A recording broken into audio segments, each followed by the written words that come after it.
Test આપે ને બધાએ, એવી જ રીતે પરીક્ષા, એક્ઝામ, ઇમ્તિહાન, એસેસમેન્ટ, કેટલા બધા શબ્દો છે હે ને. તો કોઈ પરીક્ષા, જેવું તમે ટોપિકનું નામ વાંચ્યું છે, કોઈ પરીક્ષા તમે અહીંયા વર્ગખંડમાં આપશો, કોઈ પરીક્ષા તમે એકચ્યુઅલ લાઈફમાં આપશો, જેમાં તમારે અમુક ડિસિઝન્સ લેવા પડશે, અમુક ચોઇસીસ હશે, ત્યારે તમે ખરેખર પરીક્ષાઓ આપશો. કોઈ પરીક્ષા તમારામાંથી કેટલાક એવા છોકરાઓ છે ને કે જે પરીક્ષાને બહુ સરસ માણે કે વાહ આજે તો બહુ સરસ પ્રશ્ન આવ્યો, મજા આવી સોલ્વ કરવાની, અને કેટલાક એવા છે કે જેને થોડી મજા ન પડે, આવે થોડી નર્વસનેસ લાગે, થોડી ડર લાગે, કોઈ એકદમ સરસ રીતે માણે અને કોઈને ડર લાગે. પરીક્ષાઓ વિશે વાત કે કેવી રીતે એમાંથી નર્વસ ના થવું, ડર ના લાગવું, માણવી, જીવન કેવી રીતે માણવું, એમાંની કેટલીક વાતો આજે તમને કહેવામાં આવવાની છે. પણ પરીક્ષાઓ આપતા પહેલા ગુરુ તો જોઈએ, મેન્ટર, ગુરુ, ગાઈડ, શિક્ષક, શોનક, કોચ, કોઈ બી કહી દો. આવા ગુરુઓ તમને કે આવા કોઈ બી જાતના ટીચરો કે ટ્રેનરો તમને કશુંક શીખવી જતા હોય છે. અને જરૂર નથી કે આપણે લાઈફમાં એક જ ટીચર કે એક જ ગુરુ હોય. અલગ અલગ સબ્જેક્ટ્સ, અલગ અલગ સ્કિલ્સ, અલગ અલગ વ્યક્તિઓ પાસેથી આપણે શીખતા હોઈએ છીએ હે ને. અમારી પાસે તમે સબ્જેક્ટ શીખો છો, કોઈ બહાર તમને બીજું કંઈક શીખવતું હશે, કોઈ સારા વક્તા પાસે તમે કશું શીખશો.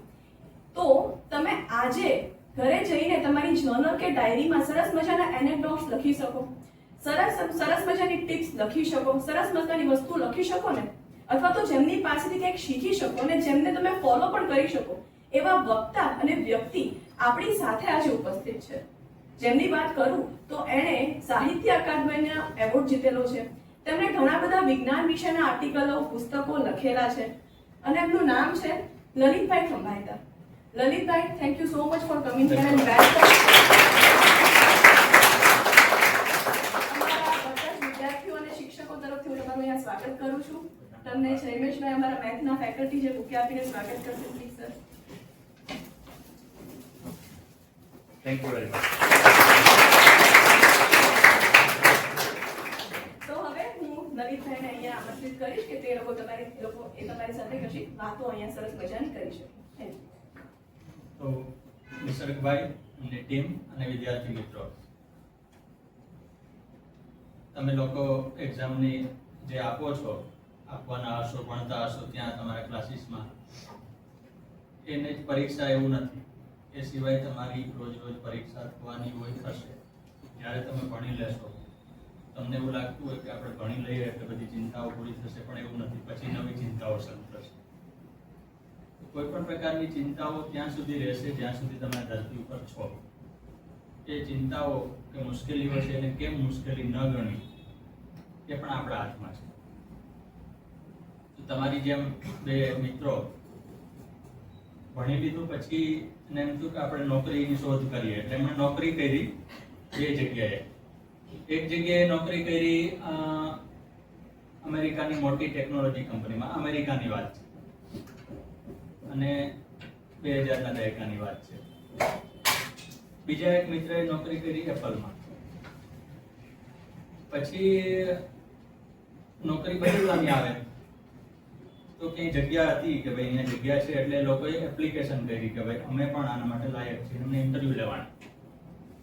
જગ્યા ક્યાં હતી? ફેસબુકમાં, જે આપણે બધા વાપરીએ છીએ.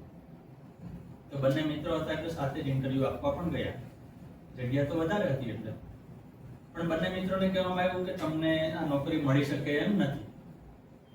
તમને કોઈ કહે કે તમને નોકરી મળી શકે એમ નથી તો એનો અર્થ શું થાય? કે તમે નિષ્ફળ છો. પહેલી નજરે તો તમને એવું લાગે કે નિષ્ફળ છો, જો તમે વધારે ઊંડું વિચારો નહીં તો. એટલે પહેલા બે મિત્રો તો ઓલરેડી નોકરી કરતા જ હતા, એટલે એવું નહોતું કે બેકાર હતા, પણ બીજી નોકરી માટે પ્રયાસ કરતા હતા કે વધુ સારી મળે અથવા તો ગમતું કામ મળે. તો કીધું કે તમે નોકરી માટે લાયક નથી, સારું, છોડી દીધું. પછી બંને મિત્રો પાસે થોડીક નોકરી હતી, થોડીક બચત હતી, એટલે એમણે શું કર્યું કે પોતાનું ગમતું કામ હતું, ટેબલ ટેનિસ રમવું, રખડવું, સાયકલિંગ કરવું, ફરવા નીકળી પડવું, જેને હાઇકિંગ કહેવાય કે ચાલીને દૂર સુધીના પ્રદેશમાં જવું. એટલે બંને મિત્રોએ એ પણ ચાલુ રાખ્યું. પછી એક દિવસ નક્કી કર્યું કે આપણે બધાએ ફિલ્મ જોવા જવું છે. તમે લોકો ફિલ્મ જોવા જવા હોય તો શું નક્કી કરો? પ્લાન કરો ને કે ભાઈ ગ્રુપમાં મેસેજ નાખી દો કે આટલા વાગે આ ફિલ્મ આ જગ્યાએ કોણ કોણ આવવાનું છે, તો એના પર આધારે કોઈ બુકિંગ કરી દે જેથી છેલ્લી ઘડીએ મુશ્કેલી ન થાય. પણ એ જમાનામાં એવી કોઈ સગવડ નહોતી. ઇન્ટરનેટ બેશક હતું, પણ બધાને એક સાથે મેસેજ કરી શકાય એવી કોઈ સગવડ નહોતી. એટલે આને પૂછે બધાને પૂછે, એમાં ઘણો બધો સમય તમારો જાય. અને કોઈ એમ કે હું વિચારીને કહું તો વળી પાછું નામ ટીક કરવાનું, વળી પાછું કેન્સલ કરવાનું, હવે આવશે નહીં આવે. અને બુકિંગ કરવા પણ તમારે ફિઝિકલી જવું પડે. આ થિયેટરમાં મારે જવું છે તો ત્યાં. એટલે બંને મિત્રો એવું વિચાર્યું કે આપણે કંઈ એવું બનાવીએ. એ ટેકનોલોજીના વિદ્યાર્થી હતા, એન્જિનિયરિંગના, કે આપણે કંઈ એવું બનાવીએ કે જેનાથી આપણું કમ્યુનિકેશન, સંદેશાવ્યવહાર સરળ થાય. તો એ બંને મિત્રોએ જે સુવિધા શોધી એનું નામ વોટ્સએપ, જે આપણે આજે વાપરીએ છીએ. વોટ્સએપની શોધ એ રીતે જરૂરિયાતમાંથી થઈ છે. જ્યારે વોટ્સએપ આવ્યું ત્યારે એનો ઉપયોગ આપણે માત્ર ને માત્ર, તમારે પેઢી તો સ્વાભાવિક રીતે વોટ્સએપ વાપરતી હતી ત્યાં સુધીના કેટલા બધા વર્ઝન આવી ગયા છે. પણ તમારા સર ને એ લોકો વોટ્સએપ વાપરતા થયા ત્યારે એનો ઉપયોગ માત્ર મજા માટે થતો હતો. કે મારે કંઈક ઇમેજ મોકલવી તો લોકોને બહુ નવાઈ લાગતી હતી કે વોટ્સએપમાં ફોટો પણ મોકલી શકાય. પછી નવાઈ લાગવા માંડી કે વિડીયો પણ મોકલી શકાય. પછી એવું કે ઓડિયો પણ મોકલી શકાય. હવે તમે WhatsApp call, WhatsApp group call, તમારા ક્લાસીસનું ગ્રુપ હોય તો એમાં તમને એક્ઝામની પીડીએફ આવે કે ટિપ્સ આવે કે બધું આવતું જશે, રાઈટ? તમારા મિત્રોનું ગ્રુપ હોય, ગર્લ્સનું એનું હોય, બોયઝનું હોય, આ સિવાય તમારી સ્કૂલનું ગ્રુપ હોય, તમારા ફેમિલીનું હોય. એટલા બધા ગ્રુપો એટલા માટે શક્ય બન્યા કે પહેલા બે યુવાનોએ નક્કી કર્યું કે આપણે કંઈક એવું બનાવીએ કે જેનાથી આપણું સંદેશા વ્યવહાર, આપણું કમ્યુનિકેશન સરળ બની જાય. અને ગ્રુપમાં મેસેજ નાખી શકીએ ભાઈ ચાલો આટલા વાગે અહીંયા જવું છે, કે રવિવાર આપણે બહાર જમવા જશું, કે આપણે પાણીપુરી ખાવાનો પ્લાન કરીએ, વગેરે વગેરે. જે કોઈ આયોજન કરવું હોય, અથવા તો અહીંયા સેલ આવ્યો છે તો શોપિંગ કરવા જઈએ, અથવા તો એક્ઝામનું ટાઈમ ટેબલ તમને શેર કરે. જો પેલા બંને મિત્રોએ નોકરીની ના પાડી ત્યારે એને નિરાશા માની લીધી હોત તો વોટ્સએપ જેવું સર્જન ન કરી શકે. પણ એની સ્ટોરી ત્યાં પૂરી નથી થતી. બંનેના નામ બહુ જાણીતા નથી. વોટ્સએપના સર્જકના નામ તમને પૂછવામાં આવે તો ભાગ્યે જ કોઈને યાદ હશે. છે કોઈને યાદ? બરાબર છે. યાન કુમ અને બ્રાયન ઓક્ટન એના નામ છે બે યુવાનોના. એ એટલા પોપ્યુલર પણ નથી અને હવે તો વોટ્સએપ સાથે જોડાયેલા પણ નથી. એણે એને કંપની વેચી દીધી. કોને વેચી ખબર છે? વોટ્સએપ કોને વેચી? મેટા એટલે ફેસબુક એટલે એ જ કંપની જેણે એને નોકરીની ના પાડી. તો જ્યાં એમને એન્ટ્રી નહોતી એ ફેસબુકે 2014માં વોટ્સએપની ખરીદી કરી $19.4 અબજ. એટલે કહેવાનો મતલબ એ છે કે એની પ્રાથમિક નિષ્ફળતાને જોડે નિષ્ફળતા જ માની લીધી હતી કે અમને ફેસબુક નોકરી નથી આપતા. બરાબર છે. તમારી ઇન્ડસ્ટ્રીમાં તમે જ્યાં ભણો છો ને સારામાં સારી કંપની હોય, કાલે સવારે તમને એમ થાય કે મારે આઈઆઈટી દિલ્હીમાં એડમિશન લેવું છે, ન મળે તો તમે નિરાશ થઈ જાઓ, મને અહીંયા નથી મળતું તો હું તો ક્યાંય નહીં ચાલું. એવું નથી. તમે એવું કંઈક કરો કે તમે આઈઆઈટી દિલ્હીમાં પ્રોફેસર બનો આગળ જઈને. કારણ કે એ શક્ય છે. જ્યાં જે લોકો પ્રોફેસર આવે છે કે મંગળ ઉપરથી નથી આવતા, એ પણ તમારી જેમ સંઘર્ષ કરીને આવે છે. તમારી જેમ અનેક નિષ્ફળતા, કારણ કે દરેક નિષ્ફળતા છે એ છેવટે તો સફળતા તરફનો માર્ગ છે અને ફાઇન ટ્યુન કરે. બોર્ડ ઉપર બહુ બધા લીટા કરી દઈએ આપણે અને પછી લીટા ભૂસતા રહીએ તો આપણને છેલ્લે એકાદો શેપ મળે કે ભાઈ આ એક લીટો છે, સીધો લીટો છે, ત્રાંસો છે કે પોઈન્ટ છે વગેરે. તો બધી નિષ્ફળતાઓ છે, બહુ બધા લીટા છે. એડિસનનું ઉદાહરણ જાણીતું છે, જેણે એમ કીધું કે અમે બલ્બનું અંજવાળું, બલ્બમાં લાઇટ આવે એ શોધ કરવા માટે 1000થી વધારે પ્રયોગો કર્યા. તો પછી એને પૂછવામાં આવ્યું કે આટલા બધામાં તમે થાકી ન ગયા અને આ બધી નિષ્ફળતા? તો કે ના, નિષ્ફળતા નથી. કઈ રીતે બલ્બ ન શોધાય એ મેં જાણ્યું.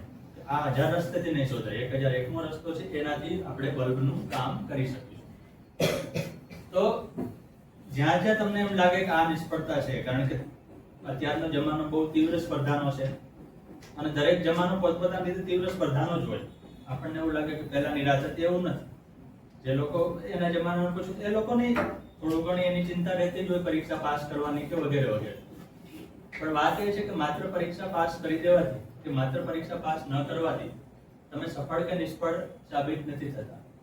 આપણને સફળતા કે નિષ્ફળતાનો ડર શા માટે લાગે છે? કે બીજા શું કહેશે? તો બીજા શું કહેશે એની ચિંતા ક્યારે એટલા માટે નહીં કરવાની કે તમે સફળ થશો તો જે લોકો તમારી ટીકા કરતા હશે બધા તમારી પાસે ટિપ્સ લેવા આવશે. તમે નિષ્ફળ થશો તો જે તમારી પાસે હશે બધા દૂર જશે. એટલે લોકોનું આવાગમન છે સાપેક્ષ હોય કે તમારી જરૂરિયાત છે તો તમે મહત્વના છો, તો તમારા મિત્રો સાચા હોય, તમારી પડકે હંમેશા ઉભા રહી, અલગ વાત છે, તો જનરલ વાત છે કે જે લોકો પછી તમારા કુટુંબમાંથી હોય, તમારા ક્લાસમાંથી હોય, તમારા મિત્ર વર્તુળમાંથી હોય, કારણ કે આપણને બધાને ટીકાનો બહુ ડર લાગે છે. એટલે આપણે આપણી જાત સાથે જીવવાને બદલે આને શું લાગશે, હું આવા કપડાં પહેરીશ તો સારું લાગીશ કે ખરાબ, હું આવી હેરસ્ટાઈલ કરીશ તો સારી લાગીશ કે ખરાબ, આપણે બીજાને એંગલથી વિચારીએ હંમેશા મોટે ભાગે કે હું આવો નિર્ણય લઈશ તો બધાને શું લાગશે. પણ તમે તે નિર્ણય તમારા માટે લ્યો છો, તમે તમારા માટે કંઈ કરવાનું નક્કી કરી લેશો તો બધાને શું લાગે પ્રશ્ન ગૌણ બની જશે. એટલે એવું છે કે આપણે એમ જાણીતું ઉદાહરણ છે, તમને બધાને રામાયણની કથા ખબર હશે કે સીતાજીનું પાત્ર છે, બરાબર છે. સીતાજી કોણ હતા? અયોધ્યાના મહારાણી હતા. અને જ્યારે રાજ્યાભિષેકનું નક્કી થયું ત્યારે બધાએ આરતીઓ ઉતારી, સીતાના લગ્ન કરીને આવ્યા ત્યારે પણ એમને મહારાણીનું સન્માન મળ્યું. એ જ સીતાજીની હાલત પાછળથી શું થઈ હતી? એમને એમના બાળકોની પ્રસૂતિ જંગલમાં કરવી પડી. શા માટે? સમાજને કારણે. કારણ કે લોકોએ એમ કીધું કે આમ ન હોય ને તેમ હોય. તો એનું શ્રેષ્ઠ ઉદાહરણ છે કે લોકોની વાત જો તમે સાંભળવા બેસો તો સીતા જેવી અયોધ્યાની મહારાણીને પણ જંગલમાં જઈને બાળકોને જન્મ આપવો પડે. બાકી એની પાસે તો મહેલો હતા, એને તો કઈ કમી નહોતી, એ તો પોતાના પિતાને ત્યાં પણ મહેલો હતા, પણ લોકો શું કહેશે એના ડરે એમણે જંગલમાં જઈને એ સ્થિતિ આવી. એટલે વાત એ છે કે તમને એમ લાગતું હોય કે મારી સફળતા અને મારી નિષ્ફળતા, તો સૌથી પહેલા તો બીજાના દ્રષ્ટિકોણથી જોવાનું બંધ કરો કે કોકને શું લાગશે એની પરવા નથી. કારણ કે અલ્ટિમેટલી તમારી નિષ્ફળતા અને તમારી સફળતા. ઓપ્રા વિન્ફ્રે નામના અમેરિકાના સેલિબ્રિટી ટીવી હોસ્ટ છે, તમે કદાચ જાણતા હશો કે કોઈ ટીવી શોમાં જોયા હશે, હવે ઓછા હોય છે. તો એનું એક બહુ સરસ વિધાન છે કે કોઈ પણ સફળતા છે ને એનું આયુષ્ય 15 મિનિટથી વધારે નથી હોતું.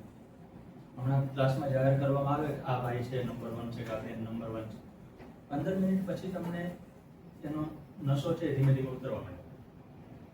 એવી રીતે કોઈ પણ નિષ્ફળતા છે એની અસર પણ 15-20 મિનિટથી વધારે ન હોવી જોઈએ. તમે સંવેદનશીલ હો, એટલે કે તમે સેન્ટિમેન્ટલ હો, તો તમને થોડીક વધારે અસર રહે. તમને ટીચર એમ કે તમને કંઈ આવડતું જ નથી, બરાબર છે, તમે તો ક્લાસમાં સૌથી રખોડ છો, ધારો કે તમને કહે તો એક સમયે તમને બહુ આઘાત લાગે, પછી એનો આઘાત થોડો સમય રહે, પણ તમારામાંથી બહાર નીકળી જવાનું કે મને નથી આવડતું, તું શીખી લે. સિમ્પલ. કારણ કે ધરતી ઉપર જે લોકો જન્મ લે છે એ લોકો કંઈ શીખી નથી આવતા, અહીંયા શીખે છે અને અહીંયા જ મૂકી પછી જાય છે. તો તમને કઈ સફળતા મળે કે કઈ નિષ્ફળતા મળે, એટલા માટે કે તમે કોઈ સફળતા ઉપર સવાર થશો ને તો તમને બીજા પ્રશ્નો છે ને એ દેખાશે નહીં, પણ એનો સામનો તો કરવો જ પડશે. તમને એમ લાગે કે હું તો નંબર 1 થઈ ગયો, હવે મારે કઈ જરૂર નથી, એવું નથી. તમે એક નાની જગ્યામાં નંબર 1 થયા છો, એનાથી બહાર નીકળો તો તમારે બીજી કોઈ બાબતમાં આગળ વધવાનું છે, એનાથી બહાર નીકળો. તમે મોટા થાવ, પછી કોલેજમાં ભણો, કોઈ પ્રદેશ ભણવા જાય તો તમારે બીજા પ્રકારના પડકારો આવશે. લગ્ન કરો તો સાંસારિક પડકારો આવશે. એનાથી આગળ તમારા જ્યારે સંતાનો થાય તો એના પડકારો આવશે. તો તમને એમ લાગતું હોય કે આજે હું નંબર 1 થઈ ગયો, કે મને તો બધું આવડે છે, તોય મુશ્કેલી થશે, અથવા તો મને કંઈ નથી આવડતું તોય. કારણ કે દુનિયામાં કોઈ એવો માણસ ન હોય કે જેને કંઈ ના આવડે. બોલો, તમને કોઈ યાદ છે કે જેને કંઈ ના આવડતું હોય? કોઈ તમને ચા આપવા આવે છે, ચા બનાવતા આવડે છે, અને તમે એની આવક સાંભળો તો તમને એમ થાય કે આ બધું મૂકીને આપણે એ કરીએ, બરાબર છે. બીજું કે કોઈ માણસ નકામો છે એવું એટલા માટે ન કહી શકે કે નકામો માણસ કેવું હોય એને એક્ઝામ્પલ આપવા એ ઉપયોગી થાય છે. એટલે તમે કોઈને સંપૂર્ણપણે ન કરી શકો. તો એવું કે સફળતાની કે સક્સેસની કે જેને તમે સફળતા ગણો એની શોધ માટે બહુ દૂર જવાનો એવો પ્રયાસ કરવાનો નહીં. કારણ કે તમે લાંબા ગાળાનું ગમે એટલું આયોજન કરો, જો તમે વર્તમાન સમયમાં શ્રેષ્ઠ કામગીરી નથી કરી શકતા તો પણ એનો અર્થ નથી કે હું 5 વર્ષ પછી આમ કરી દઈશ. બરાબર છે, સપના જોવા જોઈએ, અબ્દુલ કલામે કહ્યું એમ, અને એ માટે મહેનતરત રહેવું જોઈએ, પણ એનો મતલબ એ નથી કે તમે તમારી વર્તમાન સ્થિતિ પણ બગાડો.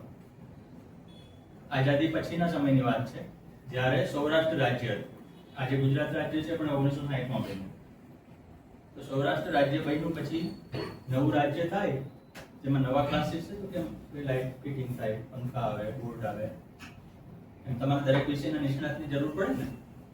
તો નવું રાજ્ય બન્યું તો અહીંયા રાજ્યમાંથી કોઈ રાષ્ટ્રસંઘ એટલે કે યુએન યુનાઇટેડ નેશનને પત્ર લખ્યો કે અમારા સૌરાષ્ટ્રમાં ઘણા બધા પ્રકારના પક્ષીઓ અને સજીવો છે, પણ એને ઓળખી શકે એવા નિષ્ણાતની કોઈ તમે મદદ કરો અમને, કારણ કે રાજ્ય માટે રોડ, રસ્તા, દવાખાના, સ્કૂલો જરૂરી છે, એમ પક્ષીઓ, પશુ, વનસ્પતિ, નદી નાળા એની ઓળખ કરવી એ પણ જરૂરી છે. એના વગર તો આપણે રહી ન શકીએ. એટલે સંયુક્ત રાષ્ટ્ર સંઘમાંથી પત્ર આવ્યો સામો, જે બહુ મહત્વનો છે કે તમે જે વિષયની જાણકારી માંગો છો એના નિષ્ણાત તમારે ત્યાં જ છે. એનું નામ છે ધર્મકુમારસિંહ, ભાવનગરના રાજકુંવર. કારણ કે એનાથી મોટા પક્ષી નિષ્ણાત દુનિયામાં, ભારતમાં ત્યારે કોઈ નહોતા, દુનિયામાં બીજા છે, પણ એમ કીધું તમારે સૌરાષ્ટ્રમાં જોઈએ છે તો તમારી જ ભાષામાં જાણનારો માણસ છે કે જેણે આટલા બધા પક્ષીઓ ઓળખીને બર્ડ્સ ઓફ સૌરાષ્ટ્ર નામનું નમૂનેદાર પુસ્તક લખ્યું. બહુ જ મોટું. એટલે કોઈને પક્ષી શાસ્ત્રમાં રસ હોય તો બર્ડ્સ ઓફ સૌરાષ્ટ્ર જુએ. એ જમાનામાં પેઇન્ટિંગ થતા, હવે ફોટા પાડીએ છીએ, તો દરેક પક્ષીનું ચિત્ર બનાવ્યું જેથી એને ઓળખી શકો. કારણ કે આપણે કાગડો, કબૂતર, 5-7 આસપાસના પક્ષીઓને ઓળખતા હોય, પણ એ સિવાયના કેવા છે. તો વાત એ છે કે તમારી પાસે નિષ્ણાત ત્યાં જ હતા. પછી તો પછી સ્થિતિ એવી થઈ કે ધર્મકુમારસિંહનું મહત્વ એટલું બધું વધ્યું પક્ષી નિષ્ણાત તરીકે કે અમેરિકાથી ક્રેગહેડ નામના 2 ભાઈઓ, જેની સરનેમ ક્રેગહેડ હતી, એ પક્ષી અવલોકન કેમ કરવું એ શીખવા આવ્યા. યાદ રહે કે ભારત પાસે હજારો વર્ષ જૂનો ઇતિહાસ છે, અમેરિકા પાસે નથી. અમેરિકા પાસેનો ઇતિહાસ 1776 થી શરૂ થાય છે, 250 વર્ષ ત્યાં, 249મું વર્ષ ચાલે છે. બરોબર છે. 4 જુલાઈ તમે જાણો છો કે અમેરિકાનો સ્વતંત્ર દિવસ છે. ઇન્ડિપેન્ડન્સ ડે નામની કદાચ તમે ફિલ્મ પણ જોઈ હોય. તો 1776માં સ્થપાયેલા અમેરિકા પાસે એવા બધા નિષ્ણાતો કંઈ હતા નહીં. એટલે 2 ભાઈઓ ધર્મકુમારસિંહ પાસે ભાવનગર પક્ષીઓનું અભ્યાસ કર્યો. આઝાદી પહેલાની વાત છે. અને ભાવનગરનો પોશાક એટલે કે માથે સાફોન, પેલા રજવાડી પોશાક પહેરવા માંડ્યા, એવા બધા. પછી એને પક્ષી નિષ્ણાત પક્ષીઓનો અભ્યાસ શીખો અને પછી અમેરિકા ગયા. પછી એને ત્યાં બર્ડ વોચિંગની ક્લબ શરૂ કરી. એ અમેરિકાની પ્રથમ ક્લબ હતી. તો ભાવનગરના રાજકુમાર અથવા તો મહારાજા અમેરિકાનો પક્ષી નિષ્ણાત પક્ષી પ્રેમ વિકસાવવા માટે જવાબદાર બન્યા. આપણને એમ થાય બધું અમેરિકા એવું નથી. અમેરિકનોને એ પહેલા પક્ષીઓ ઓળખવાની, પક્ષીઓનો અભ્યાસ કરવાનો રસ, પક્ષીઓને ઓળખમાં એમાં કેવો આનંદ આવે, ફોટોગ્રાફી, બર્ડ ફોટોગ્રાફી, જે ઓર્નિથોલોજી નામનું શાસ્ત્ર છે એની એટલી બધી ઇન્ટરેસ્ટ નહોતો. એ રસ જગાવવામાં એક ગુજરાતી કારણભૂત બન્યા. એટલે કયો માણસ ત્યાં એવું એક્ઝામ્પલ કે કઈ રીતે ઉપયોગી થઈ શકે આપણે જાણતા હોતા નથી. એટલે એમ માનવાની જરૂર નથી કે આનો શું ઉપયોગ થશે. કોઈ પણ આવડત છે એ છેવટે તમને કામ લાગે. આવડતનું છે શેર બજાર જેવું ન હોય કે આજે રોકાણ કર્યું તો કાલે વળતર મળશે અથવા નુકસાન જશે. શેર બજારમાં તમે જાણો છો કે તમે 1000 રૂપિયા રોકો તો બીજા દિવસે 1000 ના 1100 થાય કે 1000 ના 900 થાય, પણ તમને ઇન્સ્ટન્ટ એટલે કે અમુક સમયમાં રિઝલ્ટ મળી જાય.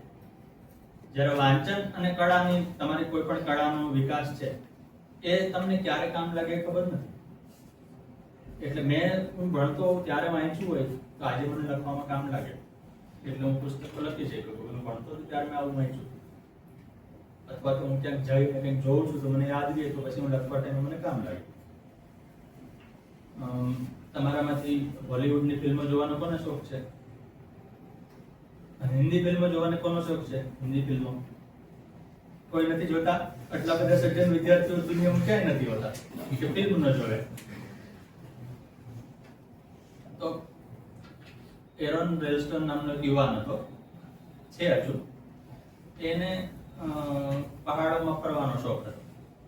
અમેરિકાની વાત છે આ પણ. એટલે એ ફરવા નીકળી ગયો સાયકલ લઈને.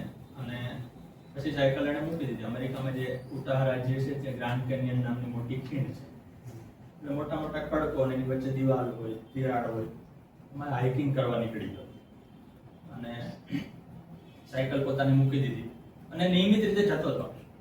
એટલે એના માટે કઈ નવું નહોતું કે દર વીકેન્ડમાં જતો હોય કે ભાઈ આપણે કેમ દર અઠવાડિયે કે અમુક સમય અમુક જગ્યાએ જવા માટે ટેવાયેલો હોય. તો ત્યાં હાઇકિંગ માટે આગળ જતો હતો અને 2 બે યુવતીઓ પણ મળી જે પણ હાઇકિંગ કરવા ગઈ હતી. એટલે હાય હેલો કર્યું ને કીધું અમારું હાઇકિંગ પૂરું થઈ ગયું, અમે પાછા જઈએ છીએ. ઓકે.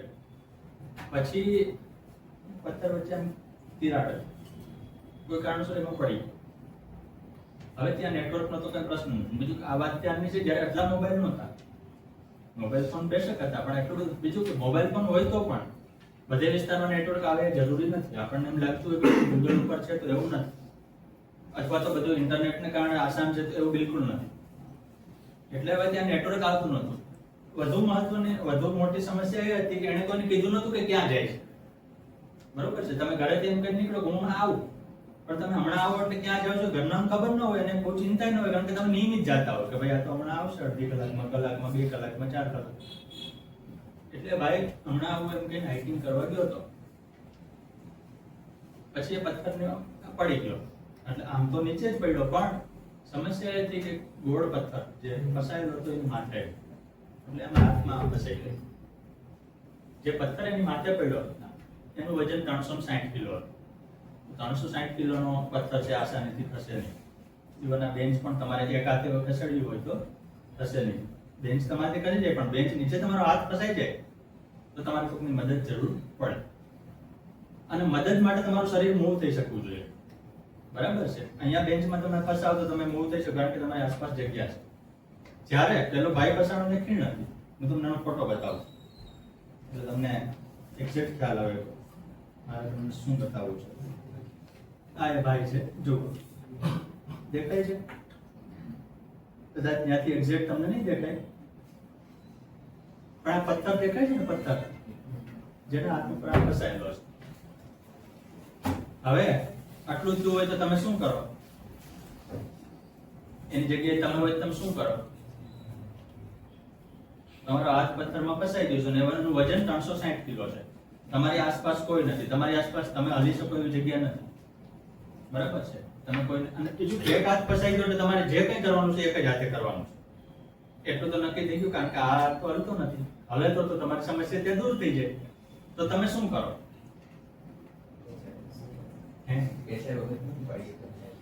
એક પછી ચાલો બૂમ પાડી અને કોઈને રિસ્પોન્સ ન મળ્યો, પછી કારણ કે ત્યાં કોઈ હતું નહીં, પણ ધારો કે બૂમ પાડો તો પણ પેલી યુવતી મળ્યો તો એમ કે આસપાસમાં ક્યાંક હશે કિલોમીટરના પરિધીમાં અને એને મળી જાય તો એને બૂમ પાડી.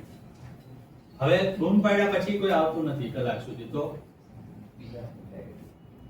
બીજા હાથથી પ્રયાસ કર્યો. પણ મેં કીધું કે બીજા હાથથી પ્રયાસ કરવામાં 360 કિલોનો પથ્થર મૂવ કરવો અઘરો છે, પણ એને બીજા હાથથી પ્રયાસ પણ ચાલુ રાખ્યો. પણ એક તબક્કે થાકી છે, શરીર ડિહાઇડ્રેટ થવા માંડે અને એની પાસે પાણી મર્યાદિત હતું, કારણ કે સાંજે પાછું આવી જવાનું હતું. એટલે એક બોટલ પાણી લીધું હતું, એ ધીમે ધીમે ખતમ થવા માંડે. તો પછી શું કરવું? કલ્પના કરવાની છૂટ છે, એમાં સાચા ખોટા જવાબનો પ્રશ્ન નથી, તમને જે આવડે. દર વખતે હું આન્સર આપું જરૂર નથી, મોટિવેટ કરું છું કે તમે કઈક આન્સર આપો. યસ, જેટલા આન્સર મિક્સ થાય. બાકી હું ત્રીજો આન્સર આપી જે શકું. હાથ પસાર કરીને નીકળવાની કોશિશ કરે કાં તો એ પથ્થર થોડો નીચે જ જતો રહે, લૂઝ થઈ જાય. હા, સમસ્યા એ હતી કે આમાં ફોટામાં બતાવ્યું કે જગ્યા ફિટ છે અને પથ્થર થઈ ગયો છે ફિટ, એટલે પથ્થર પોતાની રીતે હલે એવું શક્યતા નથી, કારણ કે બે બાજુ એવી કોઈ શક્યતા નથી. પણ તમે કીધું એમ કે ફસાણા હોય તો તમે એ જ પ્રયાસ કરો કે પથ્થરને આમ ઘસેવાનું તૈયાર કરો કે હાથને આમ કરો, પણ એવું થતું નથી. એ પણ પ્રયાસ એને એરોને કરી જોયો. તો પછી શું કરશે?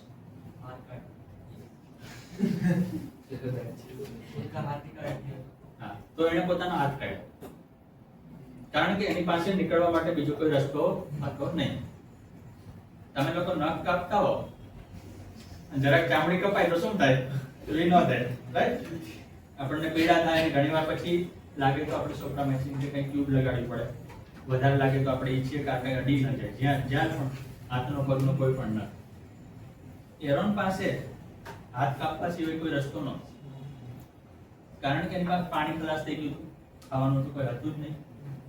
એની પાસે એક કેમેરો, સેલ્ફીનો યુગ નહોતો ત્યારે કેમેરો, એટલે એટલો બુદ્ધિશાળી કે એણે પોતાનો વિડીયો થોડા સમય રેકોર્ડ કર્યા, ફોટા પડ્યા કે હું અહીંયા મરી જાઉં અને કોઈને કેમેરા હાથમાં આવે તો એને ખબર પડે મારી નિરીક્ષણ. એને માની લીધું હતું કે ત્યાં મૃત્યુ પામશે, એટલે પણ એને પ્રયાસ નહોતો છોડ્યો. મૂળ વાત એ છે કે પ્રયાસ છોડવાનો, એટલે આ રીતે ફસાણો. આ તો ફિલ્મનું દ્રશ્ય છે, કઈ ત્યાં કઈ ઉપર કેમેરો નહોતો, આ એના ઉપરથી ફિલ્મ બની છે 127 અવર. જે જોવા જેવી છે. તમને જરાય એમ થાય કે આપણે કંઈ નિષ્ફળ છીએ તો ફિલ્મ જોઈ લેવાની એટલે તમને ખબર પડે કે આપણે જરાય નિષ્ફળ નથી, અથવા તો આપણને નથી આવડતું તો આપણે ઘણું કરી શકીએ. અને આ એને કઈ રીતે પોતાનો હાથ કાપ્યો હશે એનું ચિત્ર છે. હવે સમસ્યા એ છે કે હાથ કાપવો છે ને, તમે જાણો છો કે શરીરનું કોઈ પણ અંગ કાપવું હોય તો ડોક્ટર પાસે ખાસ પ્રકારના સર્જિકલ સ્ટાફ ન હોય, બરોબર છે? કારણ કે રસોડામાં જે ચપ્પુ હોય એનાથી આંગળી ન કાપી શકાય, એમાં હાડકું હોય. અને તમારી પાસે ધારો કે સર્જિકલ સાધનો પણ છે તો તમે બેહોશ થયા વગર કઈ રીતે કાપશો? એની પીડા કેટલી થાય, એનું શું કરવાનું? પણ જ્યારે તમને મોત સામે દેખાતું હોય ને તમારી સ્પર્ધા મોત સામે હોય, સાથે હોય, કે કાં તો મૃત્યુ પામું ને કાં તો પ્રયાસ કરીને મૃત્યુ પામું, બરાબર છે? કે ભાઈ હાથ કાપી નાખ્યા પછી પણ કદાચ મૃત્યુ તો આવે, કારણ કે લોહી વહી જાય, એનું શું કરવાનું? આપણે જાણીએ છીએ કે શરીરમાંથી લોહી નીકળવા માંડે, આપણા શરીરમાં જે થોડુંક લોહી હોય 4-6 લીટર એ નીકળવાનું શરૂ થઈ જાય તો શું થાય? તમે લાંબો સમય, અને એ કોઈ એવી જગ્યાએ તો નહોતો કે બાજુમાં હોસ્પિટલે જઈ શકે. તો હાથ કપાય પછી એને મેદાનમાં આવવાનું, પછી કોઈની મદદ લેવાની, પછી સાયકલ તો ચલાવી ન શકે, અને સારવાર સુધી પહોંચવાનું. તો પણ એને નક્કી કર્યું કે હાથ તો કાપવો જ છે. અને એને શું થયું? આ એનું ગ્રાફિક છે. અહીંથી હાથ કાપવો પડે, આ ભાગ ફસાયેલો હતો, આ ભાગ ફસાયેલો હતો, આમ ફસાયેલો હતો, અહીંથી કાપવો પડે. અહીંથી કાપતા પહેલા એણે પોતાની પાસે જે કાપડ હતું તેનાથી આ ભાગને શક્ય એટલો ટાઈટ બાંધી દીધો એક હાથે. અને ધીમે ધીમે એને ખબર પડી કે આ ભાગ છોટો પડતો જાય છે, એટલે પોતાનું હલાવવાનું શરૂ રાખ્યું હાડકાઓને, એટલે કાપવાનું જ નથી. બીજું એક સમય એવો આવે કે તમને આવી બધી પીડાઓ છે, પીડા ન લાગે, કારણ કે તમારી કોઈ પણ સમસ્યા ત્યાં સુધી સમસ્યા આવે જ્યારથી એનાથી મોટી સમસ્યા ના આવે. તમને ક્યાંય જવા માટે વાહન નથી મળતું, તમને સમસ્યા લાગે, પણ એક ક્ષણે તમને ખબર પડે કે તમારો મોબાઈલ ભૂલાઈ ગયો છે, તમને વાહનની સમસ્યા તરત ભૂલાઈ જશે. એટલે કોઈ પણ સમસ્યા ત્યાં સુધી સમસ્યા આવે જ્યાં સુધી એનાથી મોટી સમસ્યા ના આવે, બરાબર? તમે યાદ કરી દેજો તમારી દરેક સમસ્યાઓ, તમને ક્યારે ભૂલાણી? તો એનાથી મોટી સમસ્યા આવી, અથવા તો તમે જે કરવા ઈચ્છો છો એ થઈ ગયું તો. એટલે એને હાથ દુખે કે લોહી નીકળે કે બધી કઈ સમસ્યા નહોતી, કારણ કે એને કઈ વસ્તુ દેખાતી કે આમ મરવાનું છે કે ત્યાં મરવાનું છે, આપણે મરવાનું છે તો ઓકે. એટલે પોતાની વાત રેકોર્ડ કર્યા કરતો હતો જેટલું બેટરી હતી ફોનમાં. અને આ રીતે એને પોતાનો ફોટો પાડ્યો હતો કેમેરાથી. જાણે છે કેમેરો હોય તમે આમ પોતાનો, હવે તો આપણે સેલ્ફી માટે ટેવાય, પણ સેલ્ફી નો હોય તો કેમેરા તમે પાડી શકો. એટલે આ રીતે હવે આ પથ્થર દેખાય છે તમને કેવડો. એ પથ્થર ટ્રેનથી ખસેડ્યો ત્યારે એનું વજન કર્યું ત્યારે ખબર પડી કે 360 કિલોનો છે, બાકી એને કેમ ખબર પડી કે પથ્થર કેવડો છે? તો પછી એને શું કાપવાનું શરૂ કર્યું, અને એનાથી કાપવાનું તો કે પોતાની પાસે નાનું એક ચપ્પુ હતું જે હાડકામાં ચાલે નહીં, પણ એને આમ કરીને હાડકાને ઢીલા કરી નાખ્યા શક્ય હતા, અને ત્યાં લોહીનો પ્રવાહ ઓછો થઈ ગયો. છેવટે એના હાથ કપાઈ ગયો, અને પછી એને જે જમીન ઉપર હતો, ઉપર નહોતો ગયો, બહાર નીકળી ગયો. પોતાનો થેલો હતો આમ, અને બાંધ્યું હતું એટલે લોહી પણ ઓછું થઈ ગયું. સદભાગ્યે બહાર નીકળ્યો તો ત્યાં બીજું એક હાઇકિંગનું ગ્રુપ આવ્યું હતું, એને મદદ કરી, હોસ્પિટલ પહોંચાડ્યો તુરંત, અને એની સારવાર થઈ અને બચી ગયો. પણ એ નીકળ્યો ત્યારે 147 કલાક અંદર રહ્યો હતો. કેટલા દિવસ થયા? Are you studying maths? વિચારો તમે પાંચ દિવસ આ ક્લાસમાં રહી શકો એકલા, એક પાણીની બોટલ સાથે, ભલે તમારો હાથ ફસાયેલો નથી. તો એની પાસે કેવડી મોટી સમસ્યા હતી, પણ એને કોઈ સમસ્યા વખતે તમે વિચારવાનું બંધ કરી દો કે તમે લડત આપવાનું બંધ કરી દો તો નાની સમસ્યા મોટી છે. તો તમારી સામે ગરોળી આવે તો એ પણ તમને સમસ્યા લાગશે, પણ તમે વિચારવાનું શરૂ કરો કે ગરોળી કરડવાથી કોઈ મૃત્યુ થયાનો દાખલો નથી, ગરોળી પડવાથી કોઈ ઈજા થઈ હોય નથી, એ નિર્દોષ પ્રાણી છે, ખાલી આપણને એનો દેખાવ સામે વાંધો છે. એટલે આપણે અકારણ દુશ્મન માની બેઠા છીએ. તો વાત એ છે કે સમસ્યાને તમે સમસ્યા ગણો છો તો છે, નથી ગણતા તો નથી. પરીક્ષામાં એવું જ છે, પરીક્ષામાં તમે પરીક્ષા ગણો એટલે મજા ગણો તો ઓકે, પેપર આવ્યું લખ્યું, થવાનું હશે થશે. 10મા ધોરણની પરીક્ષા બહુ મહત્વની ગણાય. અમે લોકો 10મા ધોરણનું પેપર 3 થી 2:30 3:30 જેવો તમારો ટાઈમ હતો, તો આવી ક્રિકેટ રમતા, ભલે બીજે દિવસે પેપર હતું, કારણ કે આખું વર્ષ જે ભણ્યા એના ઉપર અમને વિશ્વાસ હતો. આમાંથી જ આવવાનું છે તો કોઈ બાત નહીં, એ તો કરી લઈશું. એટલે એરોન એ રીતે બહાર નીકળો, પછી એના ઉપરથી બહુ મજેદાર ફિલ્મ બની જે તમારા લોકોને જોવા જેવી છે. 127 અવર. અને કદાચ યુટ્યુબમાં હશે, સ્લમડોગ મિલિયનર નામની ફિલ્મ જેને બનાવી છે ડેની બોયલે એનું ડિરેક્શન કર્યું, એટલે ફિલ્મ એ રીતે પણ રસપ્રદ છે. આપણે ત્યાં ફિલ્મની વ્યાખ્યા તમે જાણો છો, હિન્દી ફિલ્મ જે લોકો જોતા હોય, વેબ સિરીઝ, કે ગીત હોય, કોમેડી હોય, એક્શન હોય, વિલન હોય, મારામારી હોય, પ્રેમ હોય, સોશિયલ કંઈ ડાયરેમાં પણ હોય કે હિરોઈનના પિતા ના પાડે કે इसके साथ तेरी शादी वगैरह वगैरह. તો ફિલ્મમાં ડાયલોગ હોય, ગીતો હોય, ઘટનાઓ હોય, અનેક જગ્યાએ શૂટિંગ હોય. આ ફિલ્મમાં એવું કંઈ જ નથી.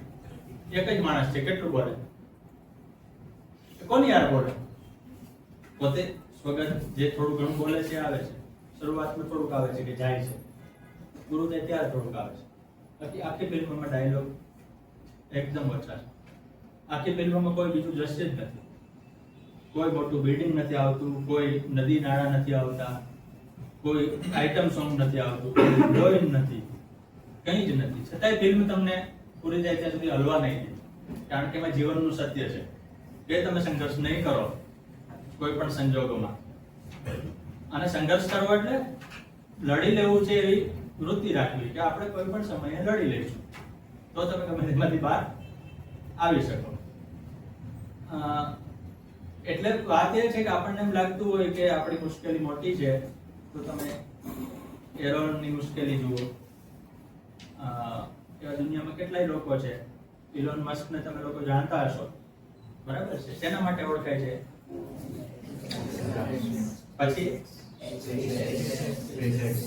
પછી ટેસ્લા આવી ગયું, સ્પેસએક્સ આવી ગયું, પછી ન્યુરાલિંક, બરાબર છે? અને ઇલોન મસ્ક છે એને ભેજા ગેપ ગણે છે લોકો, કારણ કે બહુ વિચિત્ર નિર્ણયો લે. આમ કરવું છે. આપણે 2 દિવસ પહેલા ઈસરોએ અને અમેરિકાએ ભેગો મળીને નિશાદ નામનો સેટેલાઇટ લોન્ચ કર્યો. આપણે જે લોન્ચિંગ 3 મહિને એકવાર કરીએ છીએ એવું અઠવાડિયામાં 2 વાર કરે છે ઇલોન મસ્ક, કારણ કે એને ટાર્ગેટ નક્કી છે. એનો ટાર્ગેટ લોકોને એમ લાગે કે ગાંડો છે, કારણ કે એને મંગળ ઉપર જવું છે. મંગળ ઉપર કે જ્યાં વાતાવરણ નથી, એટલે સૌથી પહેલા એમ છે કે તમે ત્યાં જઈને ઓક્સિજન કઈ રીતે મેળવશો. તો એણે એનો જવાબ કર્યો કે આપણે પેક વાતાવરણમાં રહેશું, એટલે ઓક્સિજનનો પ્રશ્ન હલ થયો. બીજો સવાલ એ કે મંગળ સુધી જવા માટે 22 કરોડ કિલોમીટરનું અંતર કાપવું પડે, એવું યાન ક્યાંથી લાવશો? તો એ સ્પેસએક્સ એના માટે તૈયાર કરે છે, બરાબર છે? સ્પેસએક્સ છે એ કંપનીનું નામ છે અને એના રોકેટનું નામ છે ફાલ્કન. તમે એનું કદાચ લોન્ચિંગ કે એને ફોલો કરતા હો તો ફાલ્કન છે દુનિયાનું સૌથી, ફાલ્કન 9 દુનિયાનું સૌથી મોટું રોકેટ છે, 480 ફૂટનું. એ રોકેટનું કામ જ છે મંગળ ઉપર લઈ જવાનું. અત્યારે જ્યાં સુધી મંગળનો ફેરો ન મળે ત્યાં સુધી એ શું કરે છે તો કે ભાઈ નાસા માટે સ્પેસ સ્ટેશન જે છે 400 કિલોમીટર ઊંચે ત્યાં લઈ જાય, બીજા પ્રયોગો કરે, એમણે લોન્ચિંગ કરે. પણ ઇલોન મસ્કે 12 વર્ષની વયે પહેલી વિડીયો ગેમ બનાવી હતી, કારણ કે કમ્પ્યુટર એને ફ્યુચર ટેકનોલોજીમાં રસ છે. મૂળભૂત રીતે વર્તમાનમાં જરાય રસ નથી અને ધરતીમાં રસ નથી. તેના બધા જ કામ અવકાશ સાથે થશે. સ્પેસએક્સ હોય કે સ્ટારલિંક હોય, બરાબર છે, જે તમને ઇન્ટરનેટ પૂરું પાડશે થોડાક સમય પછી. એટલે એને મંગળ ઉપર જવું છે, ચંદ્ર ઉપર જવું છે, અવકાશમાં જવું છે, અવકાશ દ્વારા ઇન્ટરનેટ પૂરું પાડવું છે. એનું ધરતીના કોઈ કામમાં એને રસ નથી. એવી જ રીતે વર્તમાનમાં રસ નથી. તો ન્યુરાલિંક શું છે? કે તમે કંઈ વિચારો છો કે ટાઈપ થતું જાય તો તમારું કામ કેટલું સરળ થઈ જાય. તમારે ટાઈપ કરો એટલે આંગળીઓ દુખે, બીજું કે તમારે એક પોઝમાં બેઠું રહેવું પડે. જેમ હવે અત્યારે લોકોને એવું લાગે કે આવું કેવી રીતે શક્ય છે, પણ 1903 ડિસેમ્બરમાં રાઈટ બંધુએ પહેલું વિમાન ઉડાડ્યું ને, એ હવામાં અમુક સેકન્ડ જ જોયું. અને ત્યારે પણ લોકોને એમ લાગતું હતું, એટલે ત્યારે અમેરિકાના બહુ પ્રતિષ્ઠિત વિજ્ઞાન મેગેઝિનોએ લખ્યું હતું કે પ્રયોગ માટે બરોબર છે, પણ વિમાનો ઉડે એટલે કોઈ પણ વસ્તુ ઉડે હવામાં એવું શક્ય નથી. આજે શું સ્થિતિ છે? કોઈ પણ સમયે હવામાં 15,000 વિમાનો હોય, બરાબર છે? A380 નામનું જે એરબસનું વિમાન છે સૌથી મોટું, કેટલા બધા ટનનું વજનનું છે. બોઈંગના વિમાનો, કાર્ગો વિમાનો બધા ઉડે છે. પણ શરૂ કર્યું ત્યારે લોકોને નહોતું લાગતું, પણ રાઈટ બંધો એની પરવા નહોતી કરી.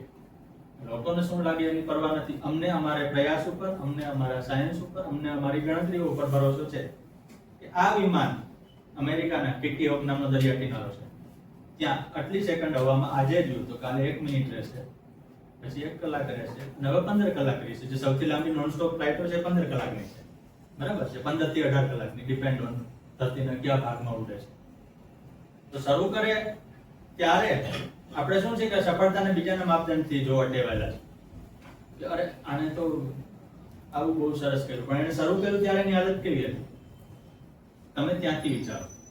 એટલે તમારી સફળતા નિષ્ફળતાની ચિંતા છે અડધી ટળી જશે. તમારે એક જ વાત સ્પષ્ટ રાખવી જોઈએ કે મારે શું કરવું છે અને એના માટે હું કેવી રીતે કરી શકું. બીજી વાત કે તમે ગમે તે કરશો એમાં પરીક્ષાઓ તો રોજ આવશે. એ પરીક્ષાઓ પેપર સ્વરૂપની નહીં હોય. જેને તમે પરીક્ષા ગણો છો એ પ્રકારની પરીક્ષા નહીં હોય. એ પ્રકારની પરીક્ષામાંથી તમે થોડા સમય પછી, થોડા વર્ષો પછી બહાર નીકળી જાઓ. તમે કોલેજ કરી લો, કે તમે પોસ્ટ ગ્રેજ્યુએશન કરી લો, પીએચડી કરી લો, તમારી એ પ્રકારની પરીક્ષાઓ પૂરી થઈ ગઈ. પણ એ પછી કે પરીક્ષાઓ અટકે એવું નથી. તો એ સંજોગોમાં શું કરવું? રોજ સવારે ઉઠીને અમે પરીક્ષા આપવા તૈયાર જ છીએ. જિંદગીની જેવી પરીક્ષા લઈ લો એવી લઈએ. If you are ready to fight, then you can easily do it. એટલે સફળતા પરીક્ષાની જે વ્યાખ્યા છે એ પ્રકારની છે કે તમે એને કઈ રીતે લો. ઇલોન મસ્કે 12 વર્ષની ઉંમરે વિડીયો ગેમ બનાવી એટલું જ નહીં, એને વેચીને $500 કમાણો. એટલે એને ત્યારથી નક્કી હતું કે આપણે આ બિઝનેસ કરવો છે. આજે એની સંપત્તિ $400 થી વધુ છે, દુનિયાનો સૌથી ધનવાન છે. $400 એટલે $400 કેશ ન હોય, એના શેરની ને એના બધી સંપત્તિની કિંમત થાય. પણ ઇલોન મસ્કે $5 અબજ નો ખર્ચો કરવો હોય તો એને વિચારવું ન પડે કે હું ક્યાંથી કાઢીશ. બરાબર છે? એને એમ થાય એના રોકેટ કેટલી બધી વાર નિષ્ફળ ગયા છે, અને એક રોકેટ નિષ્ફળ છે એટલે અબજો ડોલરનો ધુમાડો થાય રીતસર, પણ એને એક પણ વાર અટકાવ્યું નથી. કારણ કે તમે કંઈક પ્રયાસ કરો $100 રોકાણ કરીને, અને પછી એમ થાય કે $100 ગયા તો બીજી વાર કરો, ત્રીજી વાર, 5 વાર, પછી એમ થાય કે હવે મૂકી દો.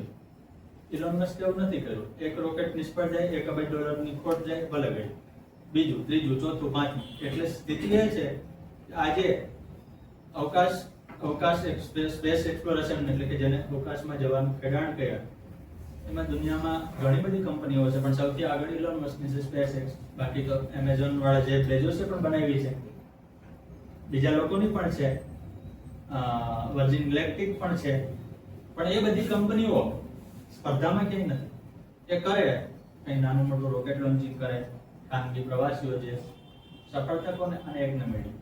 કારણ કે એક પણ નિષ્ફળતા, ધારો કે 2016માં એનું રોકેટ બહુ મોટે પાયે નિષ્ફળ ગયું હતું, બહુ મોટો આઘાત હતો, કારણ કે રીતસર સળગી ગયું, આખું સળગી ગયું.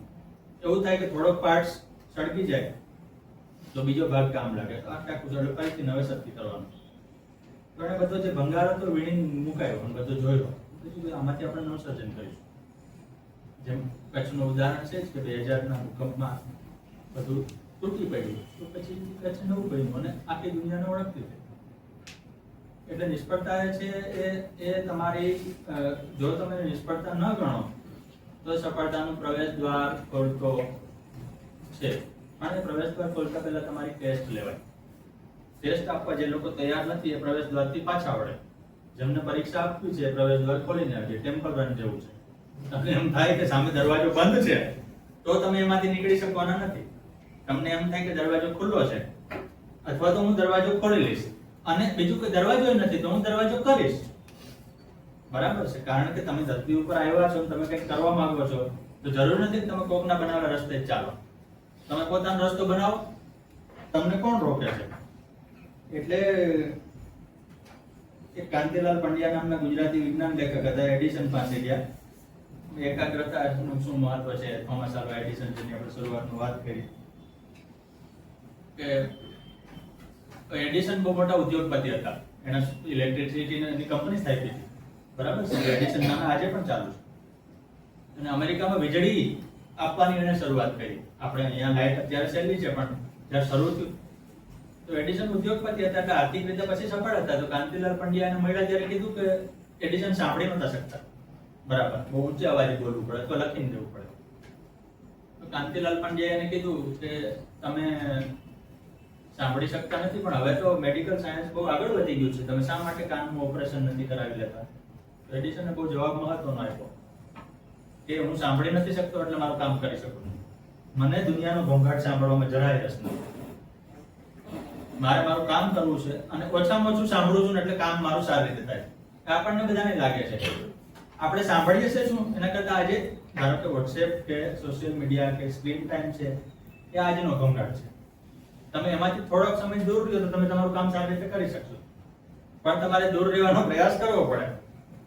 એવું નથી કે તમારે મોબાઈલ વગર ચલાવવાનું છે, કારણ કે એ વગર ચાલવાનું નથી. જો કોઈ પણ નવી ટેકનોલોજી આવે તો એને નકારી ન શકાય, એને સ્વીકારવી જ પડે.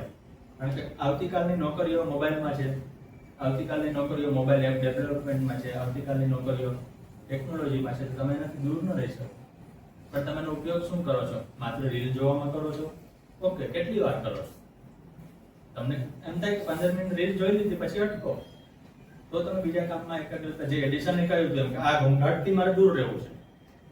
એટલે ઘણા લોકો જુઓ કે ભાઈ અમારા મોબાઈલમાં ઇન્ટરનેટ અમે આટલું જ વાપરીએ છીએ અથવા તો આ સમયે બંધ કરી દીધું. એનું કારણ એ છે કે તમારું કામ પૂરું થઈ ગયું, તમે એને અટકાવી દો. કવર ઉપર એક વસ્તુ દેખાય છે, શું લાગે છે? શું દેખાય છે? હા, લખેલું છે એના વચ્ચે કઈ તમે દેખાય શું?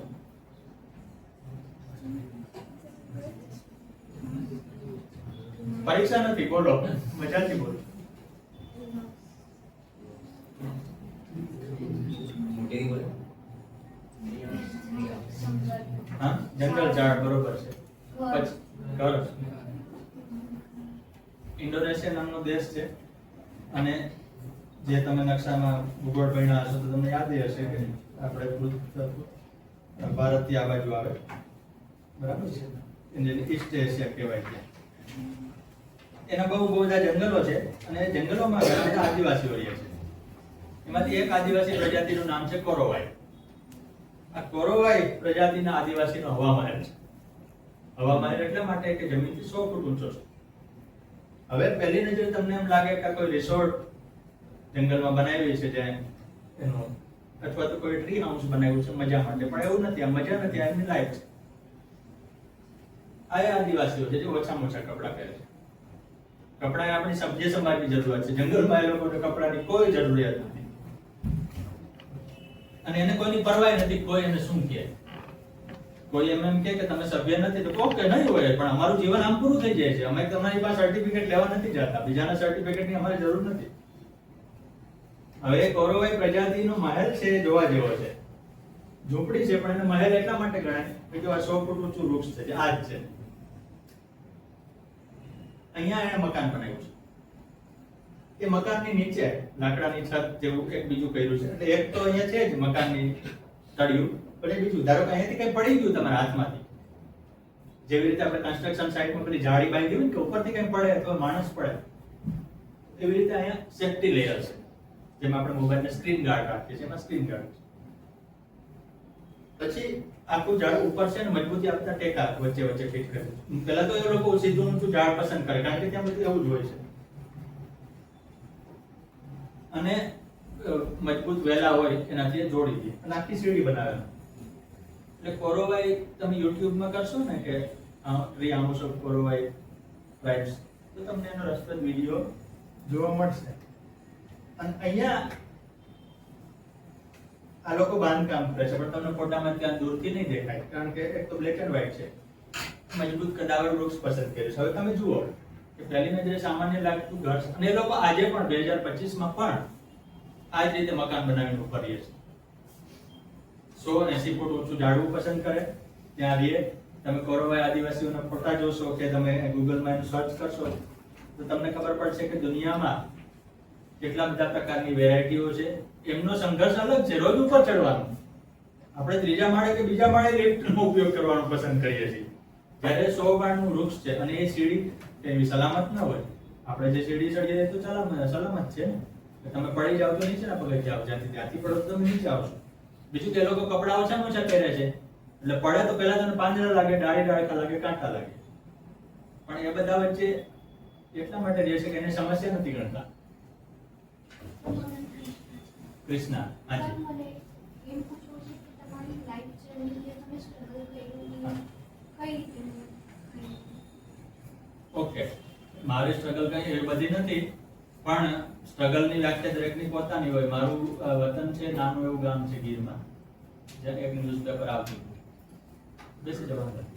તો હું ન્યૂઝપેપર વાંચતો હતો, 8મા ધોરણમાં ભણતો હતો ત્યારે મને એટલું નક્કી હતું કે મારે ન્યૂઝપેપરમાં કામ કરવું, જે હું આજે કરું છું.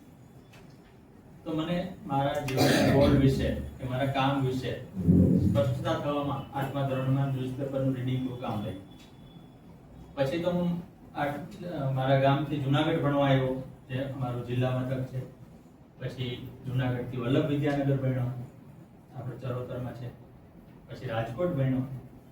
પછી ભણી લીધા પછી એટલે કે જર્નલિઝમમાં માસ્ટર ડિગ્રી કરી, જેમ તમે લોકો તમારી સ્ટ્રીમમાં ભણો છો. મેં પત્રકારત્વમાં માસ્ટર ડિગ્રી કરી છે, જેનું નામ છે MJMC, master in journalism and mass communication. એ ભણી લીધા પછી મેં નોકરી શરૂ કરી. શરૂઆતમાં થોડોક સમય મેં સુરતમાં કામ કર્યું અને 2007થી હું અમદાવાદમાં કામ કરું છું અને હવે દિવ્ય ભાસ્કરમાં કામ કરું છું. એટલે સ્ટ્રગલ એવું છે કે મારે પહેલેથી એટલું નક્કી હતું કે શું નથી કરવું. તમને ખબર ન હોય કે શું કરવું છે તો કઈ ચિંતા નથી. બધાની દુનિયાના 99% લોકોને ખબર નથી હોતી શું કરવું. ઊંધું શરૂ કરો, શું નથી કરવું. કોઈ દિવસે તમે શરૂ કરો કે આજે મારે શું નથી કરવું, કે આજે મારો ફોન હાથમાં નથી લેવો, ધારો તો તમારી અડધી સમસ્યા ઉકેલી જશે. તમને કોઈ કામ સોંપવામાં આવે કે જાઓ આપણા ટ્યુશન ક્લાસ માટે પડદાનું કાપડ પસંદ કરી આવો, તો તમે નક્કી કરો કે અમારે આટલા પ્રકારનું કાપડ પસંદ નથી કરવું, તો આપોઆપ અડધું થઈ ગયું. બરાબર છે. પછી તમને ખબર પડે કે આ બજેટથી ઉપર નથી જવાનું, તો એ અડધું થઈ ગયું, તો તમારું કામ શરૂ થઈ ગયું. તમે સાંકડું ફાઇન કર્યું, પિરામિડ જેવું થતું છે. એટલે ટોચે અથવા તો ઊંધો પિરામિડ તો નીચે પહોંચો. એમ સાયન્સ નથી ભણવું, એન્જિનિયરિંગ નથી કરવું, ડોક્ટરી નથી કરવી, વકીલ નથી થવું, તો સરકારી નોકરી નથી કરવી, એવું નથી હતું. શું કરવું છે તો લખવું છે અને પત્રકારત્વ કરવું છે. તો પછી મારી પાસે એ જ વિકલ્પ રહ્યો. એટલે હું જો એમાં સફળ સાબિત ન થાવ તો આપોઆપ ફેંકાઈ જાવ. તો મારે એ સંઘર્ષ કરવાનો હોય કે જે મને મારા પત્રકારત્વમાં, મારા ફિલ્ડમાં ટકાવી શકે. પણ મને એ નક્કી હતું કે મારે શું નથી કરવું. અમે દક્ષિણ આફ્રિકા ગયા હતા. જંગલમાં અમારી હોટલ હતી.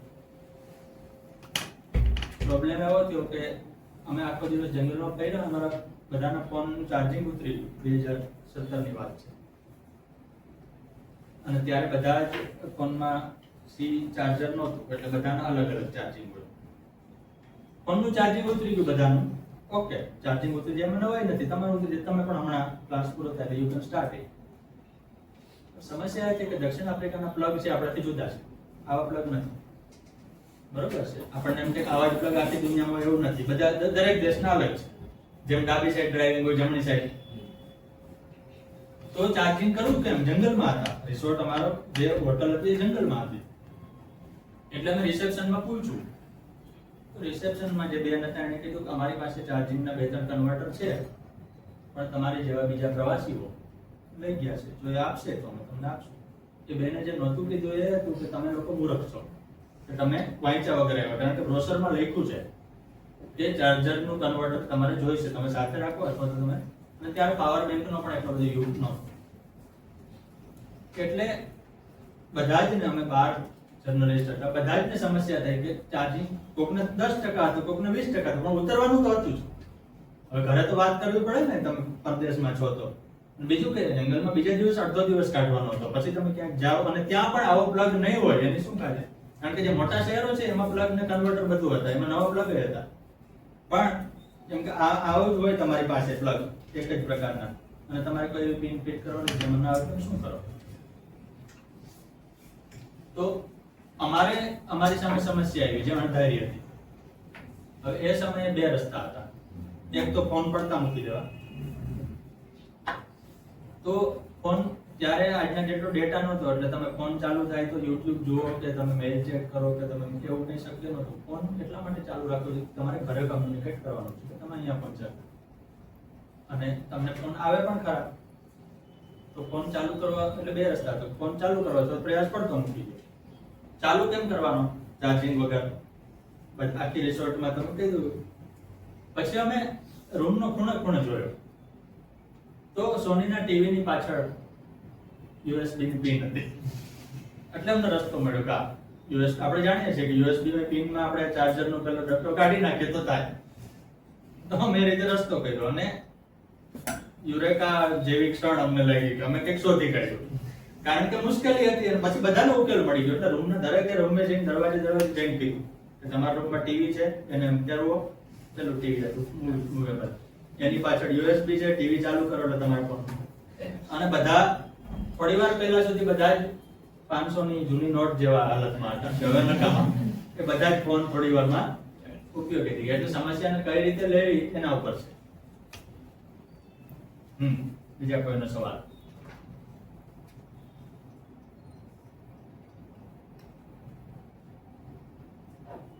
તમે લોકો શું ભણો છો?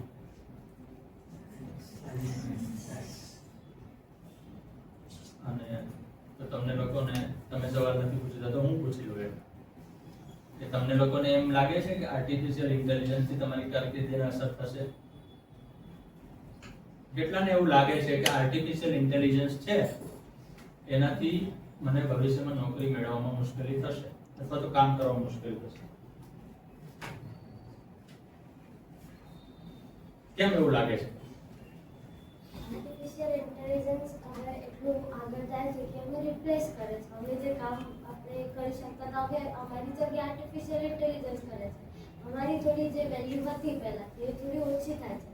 અમે હવે એક યુનિક વે કાઢવું પડશે કે અમારી એક પ્રેઝન્સ છે કે ઇમ્પોર્ટન્ટ છે. હવે એ યુનિક વે અમારી બધાને ફાઇન કરવી પડશે આપણે જાતે. પહેલા અમારી એક આઈડેન્ટિટી હતી એ કોમન થઈ ગઈ છે. તો અચ્છા, તમે એવું કોઈ કામ એઆઈ પાસે કરાવો છો ખરા? તમે તમારું કયું કામ છે તમે એઆઈ ને સોંપો છો અને કોઈ કામ તમે એઆઈ પાસે કરાવો છો? પત્ર લખવાનું, લેસન લખવાનું, ઈમેલ બનાવવાનું, શું કરાવો છો?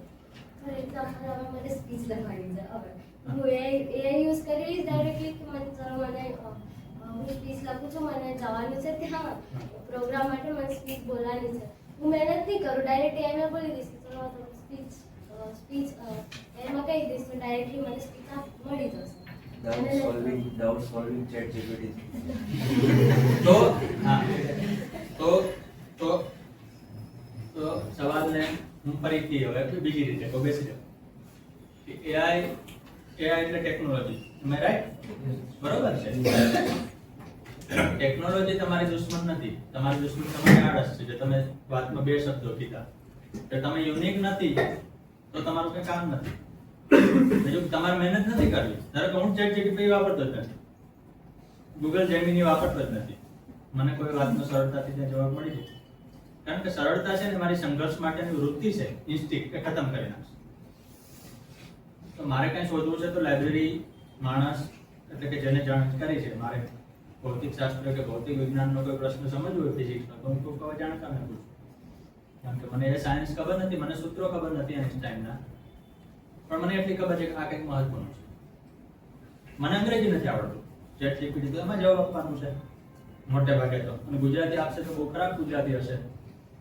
તો એઆઈ કે બીજી કોઈ પણ ટેકનોલોજી છેલ્લા 200 વર્ષમાં તમે જુઓ, જેને તમે ટેકનોલોજી ગણો, એક સમયે ટાઈપરાઇટર ટેકનોલોજી હતું, એક સમયે ફ્રીજ ટેકનોલોજી હતું, એક સમયે મોબાઈલ ફોન થઈ શકે. 1984 માં પહેલો મોબાઈલ આવ્યો જે એવડો મોટો હતો, બરાબર છે, કૂપરે બનાવેલો, મોટોરોલા કંપની, ખાસો મોટો હતો, 1.25 કિલો વજનનો હતો, અને ચાર્જિંગ અને આ 512 થી ઓછી એની રેમ.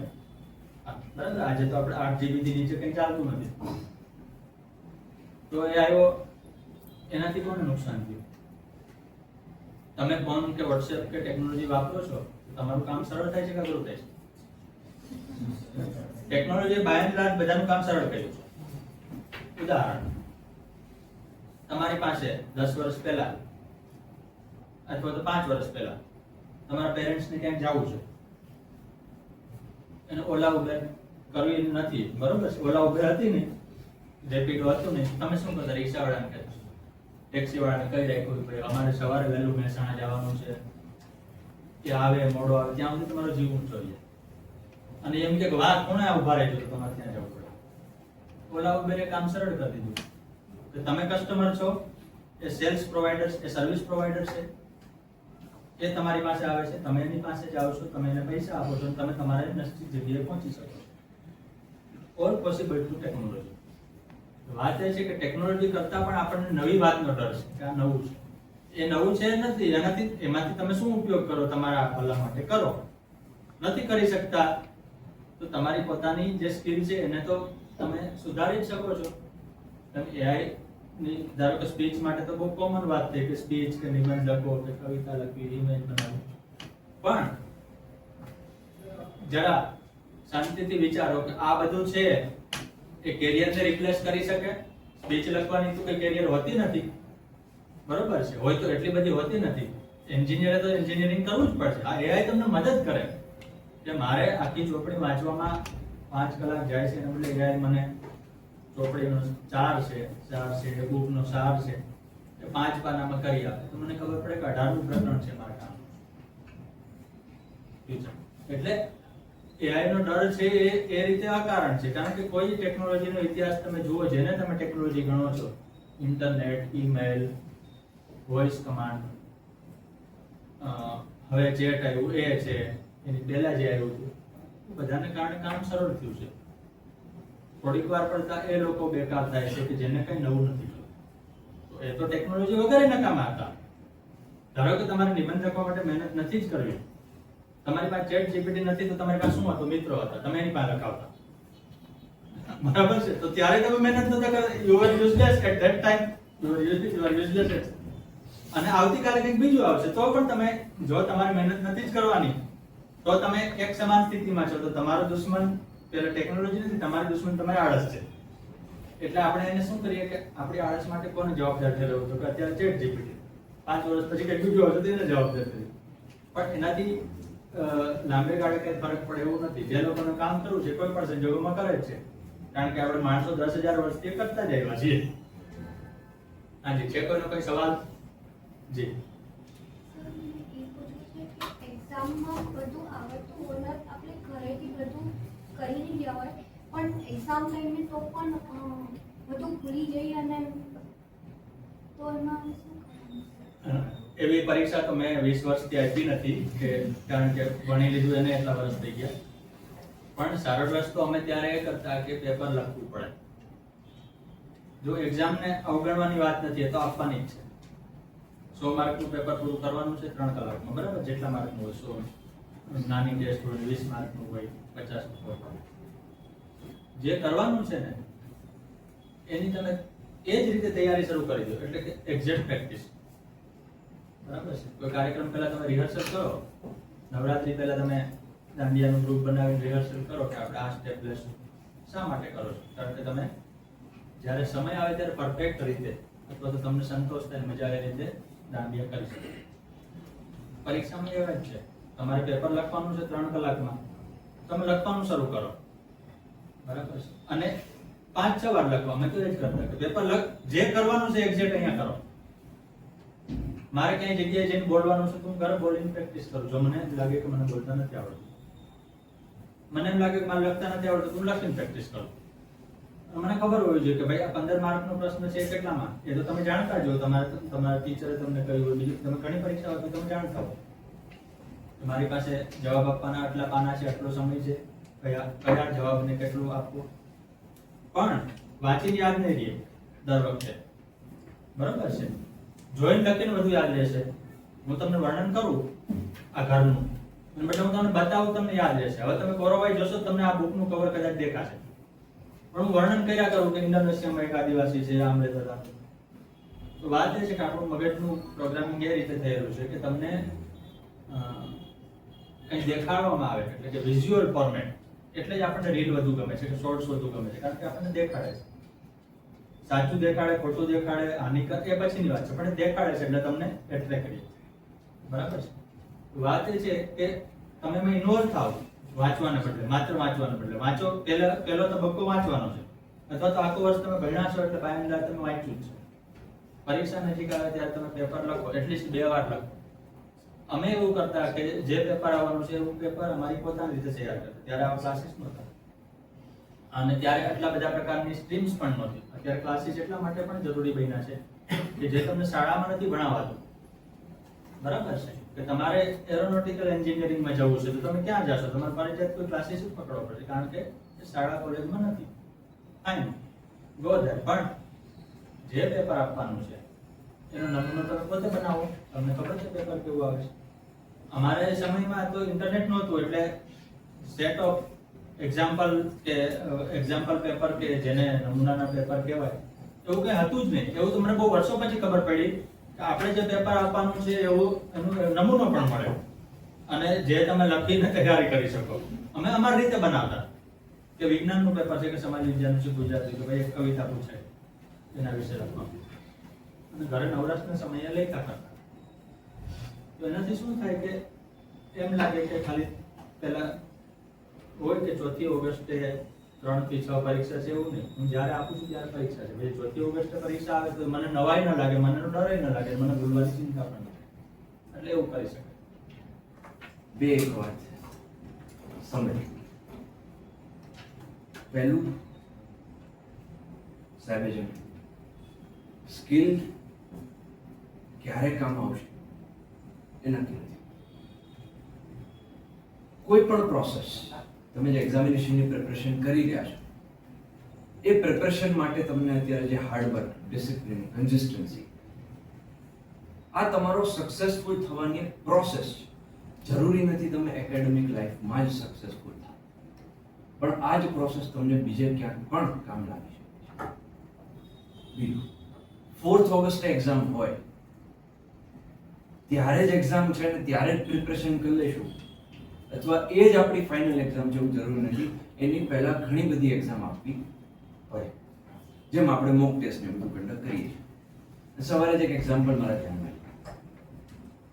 માઇકલ ફેલેપ નામનો સ્વિમર, ઘણી બધી વાર ક્લાસરૂમમાં ની વાતે કરી, એને એના કોચ સ્વિમિંગ કરવા જાવ એટલે એક ગોગલ્સ પહેરવા પડે કે આંખમાં પાણી ન ભરી જાય, તો એની ઉપર મીણ લગાડી દેતા. હવે ત્યારે માઇકલ ફેલેપને એમ થતું કે ગોગલ્સની ઉપર વેક્સ લગાડો, મીણ લગાડો તો દેખાતું બંધ થઈ જાય અને પછી મારે પ્રેક્ટિસ કરવાની, સર આવું તો ક્યારે કામમાં આવવાનું મારે. ત્યારે એને આર્ગ્યુ ન, તેણે પ્રોસેસ ફોલો કરી. સી, જ્યારે તમને કંઈ ખબર ના પડે કે મારે શું કરવું, આ મોક ટેસ્ટ શું કામ લેવાય છે, આ ટાઈપની એક્ઝામ શું કામ, આ રીટ ટેસ્ટ શું કામ, પ્રોસેસને એન્જોય કરો, ફેથ રાખો, રિઝલ્ટ વિલ બી ધેર. હવે થયું એવું કે 200 મીટરની ફાઇનલ હતી, બટરફ્લાય સ્ટ્રોક ફાઇનલ. હવે એમ જ થયું કે જેવા એ પાણીમાં પડ્યા અને ગોગલ્સમાં પાણી ઘૂસી ગયું અને પહેલેથી દેખાવાનું બંધ થઈ ગયું. રેસ તો પૂરી થઈ, તમે સમજો, કારણ કે 100 મીટર આગળ જવાનું હોય ને 100 મીટર પાછળ આવવાનું. હવે તમને દેખાતું નથી, તમને ખબર જ નહીં પડે ક્યાં સ્વિમિંગ પુલ એન્ડ થાય છે અને ક્યાંથી તમારે રિટર્ન થવાનું. પણ ઓલી વેક્સ લગાડીને જે પ્રેક્ટિસ કરી હતી એ ત્યારે યાદ આવી. એનાથી એને એટલી બધી પ્રેક્ટિસ થઈ ગઈ હતી કે એના કેટલા સ્ટ્રોકમાં સ્વિમિંગ પુલ પૂરો થશે અને ક્યાંથી રિટર્ન થવાનું એ એના હરેક મસલ, હરેક સેલમાં વણાઈ ગયું. રેસ પૂરી ન કરી, ગોલ્ડ મેડલ આવ્યો. ખાલી પૂરી કરી એટલું જ નહીં, ગોલ્ડ મેડલ આવ્યો અને વર્લ્ડ રેકોર્ડ પણ બન્યો 1 મિનિટ 53 સેકન્ડમાં અને 200 મીટર બટરફ્લાય સ્ટ્રોક કમ્પ્લીટ કર્યો. રાઈટ, સરે બહુ ઘણા બધા એક્ઝામ્પલ્સ આપ્યા. મોરલ ઓફ ધ સ્ટોરી એટલો જ છે, હિંમત નથી હારવાની. કોઈક મોક ટેસ્ટમાં ઓછા માર્ક્સ આવે કે જે તમારા 10th ના રિઝલ્ટને જસ્ટિફાઈ ન કરતા હોય તો એમાં ડિમોટિવેટ થઈ જવાની કઈ વાત નથી. પાછી ફાઇટ આપીશું. એક માણસ 127 અવર્સ જો ખાલી એક ચાકુ સાથે અને એક હાથ સાથે રહી શકતો હોય તો આપણે તેની સામે કોઈ સ્ટ્રગલ કરી નથી. બરાબર છે? First of all thank you so much Lalit sir કે એમને ટાઈમ આપ્યો. નીતિ મેમ, જમેશ સર, દેવિકભાઈ, બહાર જે તીર્થભાઈ બેઠા છે અને તમે બધા, right, thank you so much કે અમારી ફર્સ્ટ ઇવેન્ટ હતી આવી ગઈ કે અમે બહારના કોઈ મહાનુભાવને બોલાવ્યા અને એક તમને સારી વાતો કહી, right. So the event is successful ને તમારા બધા થઈ છે, right. Thank you. You so much. We are closing the તમારી ઇવેન્ટના માર્ક આપવાના હોય તો કેટલા આપો? Out of 300. નીટ વાળા 720 માંથી આપે. કટ ઓફ ક્લિયર થયો કે કટ ઓફ ક્લિયર થયો બસ એટલું પૂરતું છે. પહેલી એટેમ્પમાં કટ ઓફ ક્લિયર થાય તો ઓકે.